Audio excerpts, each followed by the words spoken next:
Bismillahirrahmanirrahim. Assalamualaikum warahmatullahi wabarakatuh. Rekan-rekan sekalian, kembali kita bertemu dalam kelas asinkronus. Seperti biasa, silakan sebelum menonton video teaching ini Anda berhenti sejenak, kemudian memurojaah ya surat pendek. Ini karena bulan puasa, mungkin bisa 2-3 kali surat ya, di dalam tadarusnya ya. Tapi maksudnya tadarus sebelum kuliah saya gitu. Nah, kalau tadarus malam dan di waktu-waktu yang lainnya, alhamdulillah insyaallah lebih banyak gitu ya. Oke, jadi rekan-rekan sekalian, pembahasan kita pada pertemuan yang ke-6 ya. Saya harapkan pertemuan yang akan datang, pertemuan yang ke-7, kita bisa sinkronus ya melalui Zoom. Syukur-syukur malah bisa offline ya. Jadi nanti kita bisa bertatap muka dan bisa lebih interaktif gitu ya. Oke, topik untuk pertemuan yang ke-6 akan membicarakan tentang dasar-dasar dari konflik-konflik sosial ya. Basis of social conflict. Jadi sebagai reviewnya, kita telah mempelajari pertemuan-pertemuan yang sebelumnya ya, 3 phases of power, kemudian symmetric and asymmetric conflicts ya, the conflict triangle ya, dengan teorinya John Galtung, kemudian conflict dynamic and its terminology atau types ya. Jadi keempat-empatnya kita telah bahas dalam 2 pertemuan kalau tidak salah. Semoga bisa lebih memperluas tentang khasanah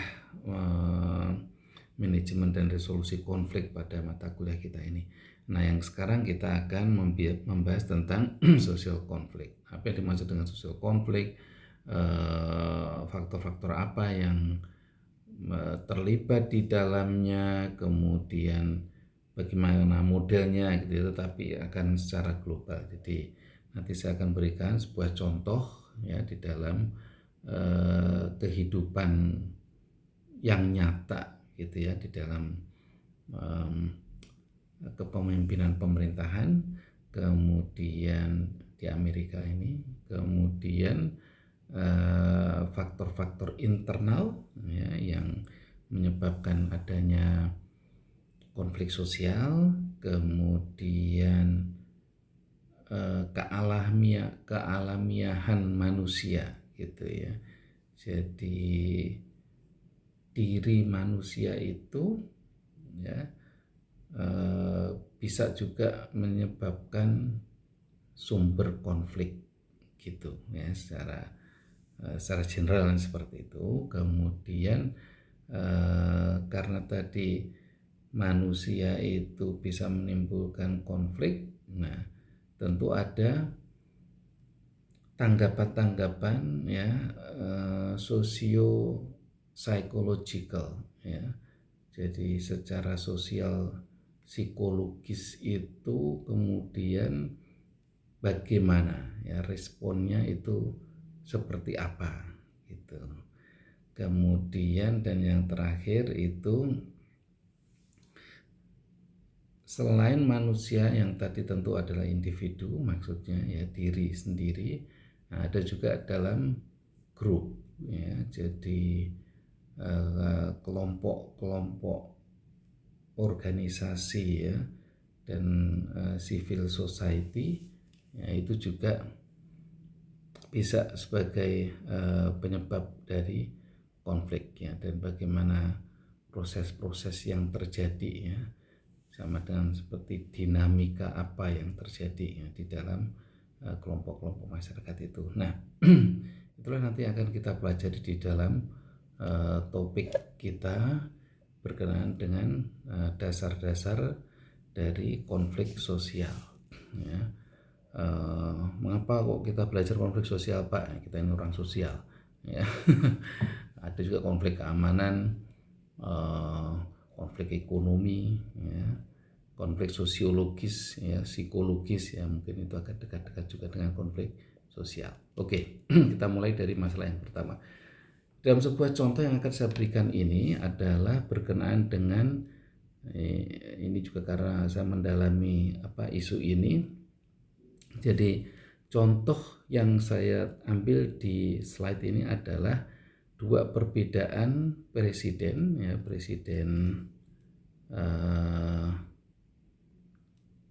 Amerika, ya, the US President George W. Bush dengan Barack Obama. Ya, dua-duanya sudah tidak menjabat, tetapi dia menjabat tidak begitu lama, ya, waktu dari waktu hari ini, ya, terutama ketika ini sangat berurusan dengan konflik yang sangat menghebohkan dunia, yang mengubah tata dunia, ya.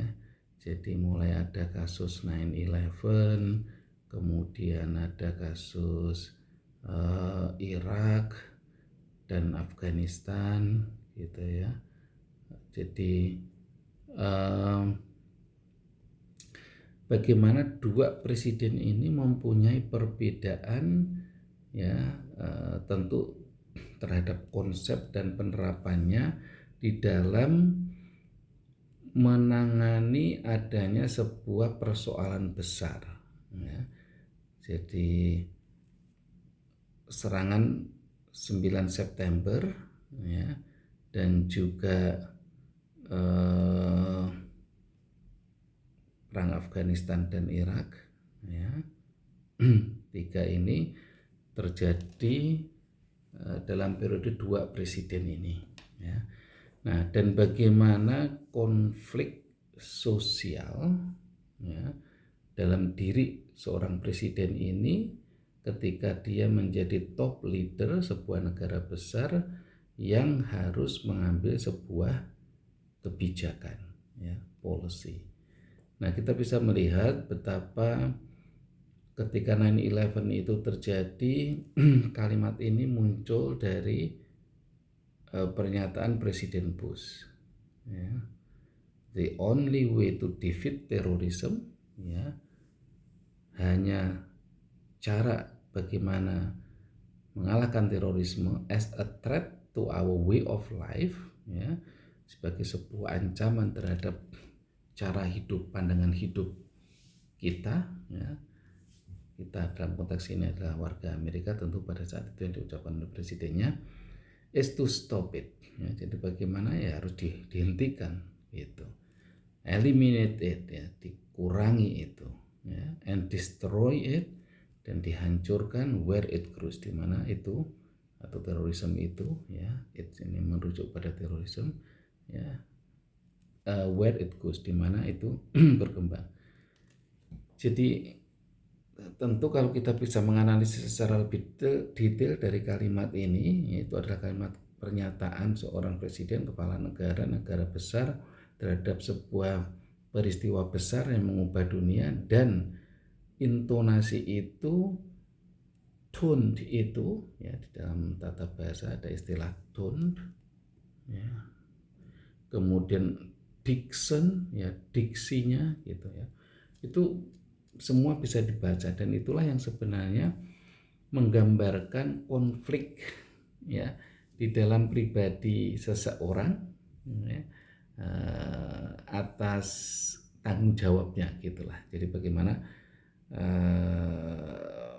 pernyataan itu kemudian menggambarkan dirinya, ya, dan konflik, ya, konflik sosial yang ada di dalam dirinya.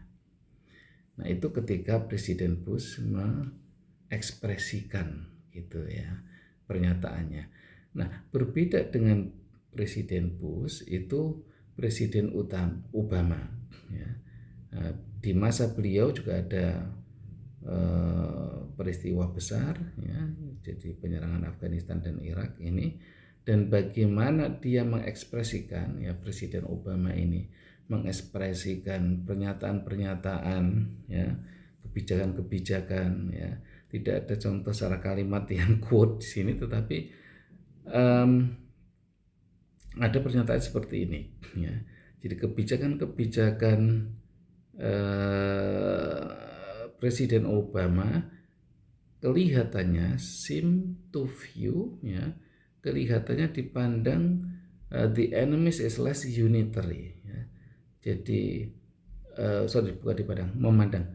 Jadi kebijakan-kebijakan Presiden Obama dipandang atau Obama memandang enemies itu, ya, musuh itu, ya, Afghanistan dengan segala dinamika konflik yang terjadi, dan Irak, ya, dengan segala dinamika politik yang terjadi, itu less unitary, ya.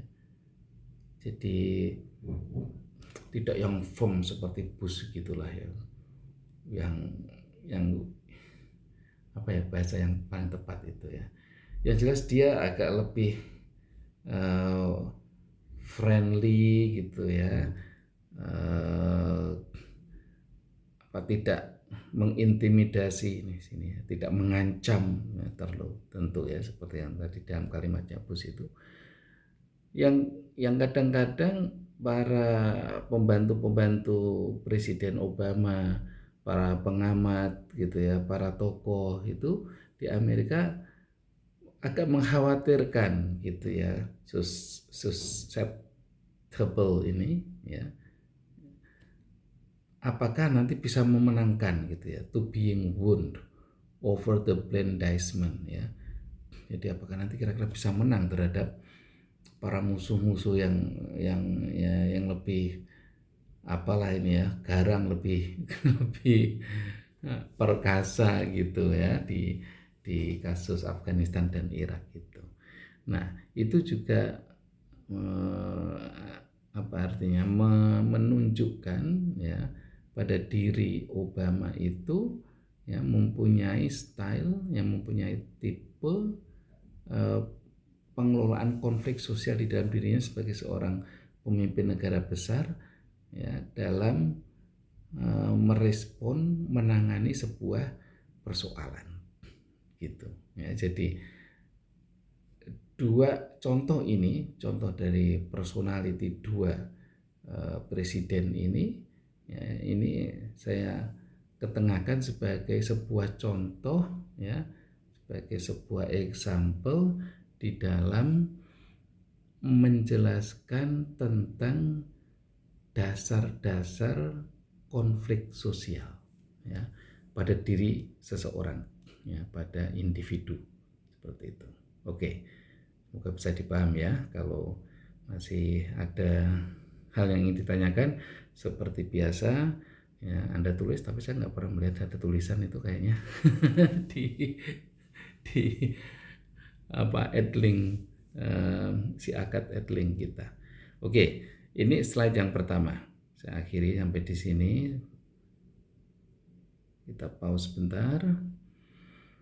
Nah, saya akan melanjutkan pada slide yang kedua berkenaan dengan faktor-faktor internal, gitu, ya.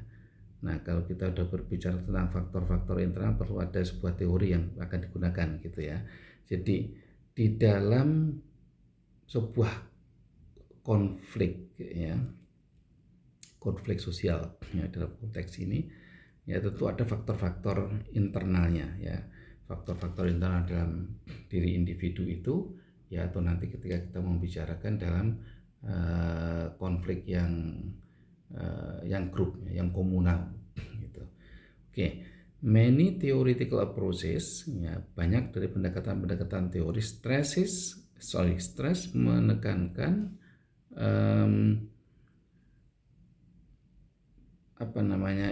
hal-hal penting secara internal, ya, dan potensi-potensi adanya permusuhan, gitu, ya, adversaries ini artinya permusuhan sebagai sumber dari konflik, ya.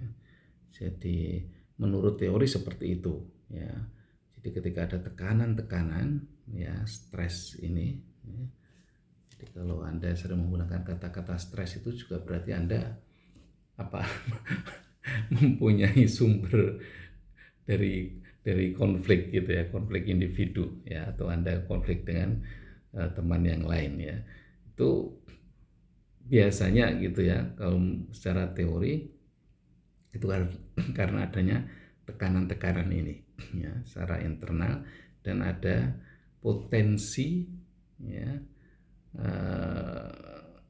ada permusuhan secara letterlek, artinya seperti itu, tetapi permusuhan dalam konteks ini bisa diartikan sebagai adanya potensi perbedaan ya.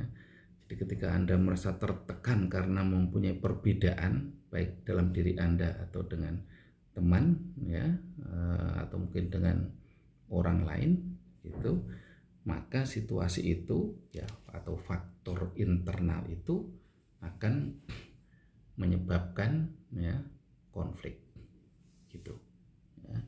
Jadi kalau Anda tidak ingin mempunyai konflik dan tidak ingin berkonflik, ya Anda jangan stres ya, dan Anda jangan menciptakan potensi perbedaan ya, potensi permusuhan.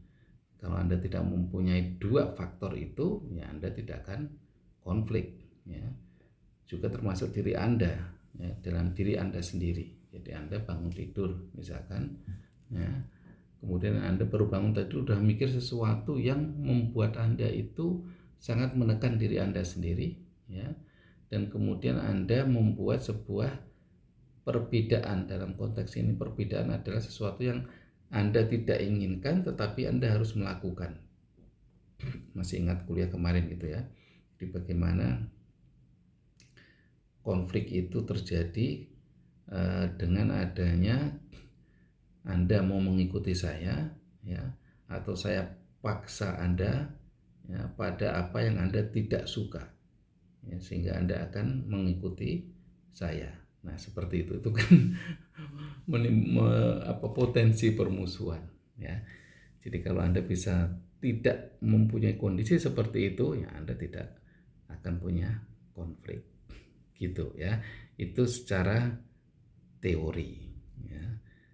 Tapi teori itu juga dilahirkan dari sebuah fenomena pengalaman, observasi gitu ya, kejadian yang ada di dalam kehidupan nyata yang kemudian itu disimpulkan gitu ya, dideduksi ya dari yang sangat umum ya menjadi yang sebuah kekhususan ya, itulah kemudian menjadi teori ya.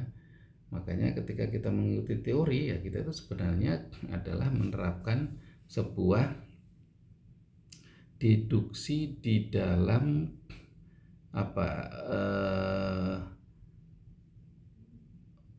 penyimpulan fenomena yang ada yang terjadi secara umum ya menjadi lebih khusus ya.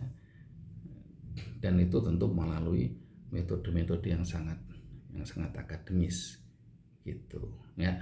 Oke, jadi itu faktornya. Jadi sebenarnya sederhana, faktor internal yang terjadi dalam sebuah konflik itu atau konflik sosial itu ya karena ada tekanan ya secara internal dan ada potensi perbedaan atau potensi permusuhan.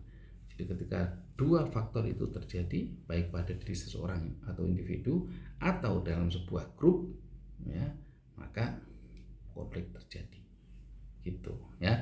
Oke, ini summary dari kesimpulan dari paragraf yang pertama ini.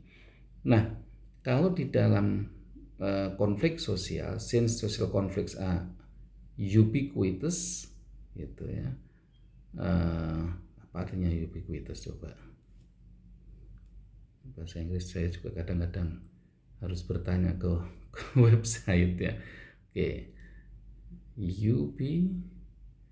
ubiquitous. Saya akan sini yang ada di mana-mana. Bagaimana coba pronunciation-nya? Ubiquitous. Oke. Ubiquitous. Ubiquitous. Oke. Ubiquitous. Mana tadi? Oh no, sebentar. Kok jadi slide-nya malah hilang? No. For the meeting. Oke. Jadi karena kembali pada sini ya, karena konflik sosial itu ada di mana-mana. Kalau kita pakai bahasa yang gampang aja ya, everywhere kan gitu ya. Orang Inggris ini memang sering mempersulit diri. Bukan, kita yang kurang banyak pengetahuan. Since social conflicts are everywhere, ya, jadi kalau Anda bisa lebih luas memandangnya gitu ya, melihat fenomena yang terjadi, itu memang konflik itu ada di mana-mana. Ya. Ada di mana-mana dalam arti memang tempat, ya. Ada di Indonesia, ada di Singapura, ada di Malaysia, ada di Amerika, ada di Eropa, ada di Afrika gitu. Ya. Dan ada di mana-mana dalam konteks yang abstrak, ya. Ada pada diri seseorang, ada pada diri seseorang dengan temannya, diri seseorang dengan kelompoknya, ya, kelompok di dalam mereka dalam kelompoknya, dan kelompok dengan kelompok, ya, individu dengan negara, kelompok dengan negara, negara dengan negara. Nah, itu banyak sekali konflik, ya. Jadi itu yang disebut di dalam slide saya ini sebagai ubiquitous gitu ya. Nah, yang perlu digarisbawahi, di underlying ini ya, basis atau dasar dari konflik ya dalam karakteristik manusia yang universal itu ya, atau yang ada juga di dalam society. Jadi dua ini yang paling penting. Tadi saya menyebutkan ada di mana-mana gitu ya. Kemudian dalam yang abstrak ada individu dengan individu, individu dengan kelompok, kelompok dengan kelompok, kelompok dan lain-lain, itu intinya bisa dikelompokkan ke dalam dua ini. Ya, jadi secara universal dia ada di dalam karakteristik human artinya individu. Ya, Anda, saya, ya, teman kita, tapi secara individu ya. Tetapi juga ada yang societies ya, kelompok ya, atau grup itu ya. Jadi selalu ada di situ ya. Artinya apa? Artinya konflik itu bisa terjadi secara singular ya, pada diri sendiri ya, dan ada yang lebih plural ya, yang lebih jamak, lebih banyak gitu. Itulah society gitu ya, masyarakat gitu. Nah, karena manusia itu adalah sosok yang unik ya, ada badaniahnya, ada fisiknya ya, ada softwarenya ya, emosi psikologi itu ya, di dalam masyarakat pun sama ya. Jadi lebih kompleks karena masyarakat itu adalah gabungan dari individu-individu ya. Jadi individu-individu yang bermasalah ditambah ada individu-individu yang bermasalah, ada lagi individu-individu yang bermasalah, mereka mengelompok di dalam sebuah society, di sebuah komunitas, maka dia menjadi lebih kompleks ya. Anda mempunyai, ini contoh secara sederhana saja, saya mempunyai masalah pada diri saya ya. Kemudian karena saya mempunyai anak istri, maka kadang-kadang ya konflik pada diri saya sendiri itu terbawa ke dalam masalah keluarga. Keluarga, saya tinggal di sebuah perumahan, maka saya bagian dari dinamika perumahan itu ya. Di perumahan ada RT, ada RW. Ada satu keluarga saya ada masalah. Mungkin keluarga yang lain, tetangga saya kanan kiri saya juga mungkin ada masalah misalkan. Nah, jadi kemudian menjadi kolektif gitulah. Nah, itu yang terjadi di dalam society. Tetapi ya, faktor internalnya itu tetap sama gitu ya. Maksudnya apa tetap sama? Ya dua ini tadi, faktor tekanan internal ya, dan faktor potensi perbedaan atau permusuhan gitu ya. Jadi baik itu dalam konteks individu ya, maupun di dalam konteks yang society gitu. Ya, oke lah, seperti itu kira-kira ininya menghubungkannya faktor-faktor internal yang terjadi dalam sebuah konflik. Oke, ini sudah cukup lama ya. Atau saya akhiri saja dulu di sini ya, ini sudah hampir setengah jam. Saya takut kelamaan menontonnya. Kita masih ada human nature ya, jadi kealamiahan manusia ya, ketika mereka itu mengalami sebuah konflik ya, itu harus seperti apa ya. Kemudian juga pengaruhnya respon sosial psikologisnya seperti apa ketika dia menghadapi atau mengalami konflik ya. Kemudian yang terakhir, ketika itu terjadi di dalam sebuah kelompok ya, saya kira ini akan lebih menarik karena kita adalah bagian dari sebuah kelompok, bagian dari masyarakat ya. Anda bagian dari sebuah komunitas besar ya. Anda seorang mahasiswa ya, diri sendiri, tapi Anda itu adalah bagian dari prodi politik. Prodi politik itu adalah bagian dari FISIP, Fakultas Ilmu Sosial Ilmu Politik, yang juga ada prodi lainnya. Nah, prodi ini juga, fakultas ini adalah bagian juga dari Universitas Muhammadiyah Jakarta yang ada fakultas-fakultas yang lain. Nah, seperti itulah kira-kira gambaran bagaimana memposing seorang individu, menempatkan seorang individu dalam sebuah komunitas yang lebih besar ya, di dalam itu menganalisa ketika ada sebuah konflik ya. Di sini nanti kita akan berakhir di group features and process ya. Jadi untuk pertemuan yang ke-6 ini kita baru sampai pada internal factor.